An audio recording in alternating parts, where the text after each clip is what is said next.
Eng arzon oddiy kanalda arzon narxda Kia K5 avtomobili 2 litrli atmosferli motorda oldi orqasida ko'p narsalarni diskalarni GT Line'nikini qo'yib GT Line qilganman deyaptilar. 2 litrli atmosferli motorda 2022 79 ming kilometr masofani bosib o'tgan. Kraskalar toza ekan, balonlar zo'ri taqilgan, 5 kulchoyda usullari, kojinli salonda abagiriflari bor.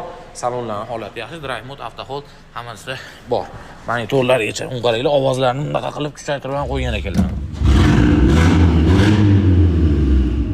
Pauk deydimi, shunaqa narsalar ham qo'yib ovozlarni kuchaytirib bergan ekanlar. Mashina propanlari bor, kraskalari top-toza ekan. Mana orqalarida ham pastli spoilerlar ham GT Line'nikini qo'yib qo'ygan ekanlar. Kraskalar toza ekan, motor hadovoy korobkalarida ish yo'q, propanlar ustunovka qilingan.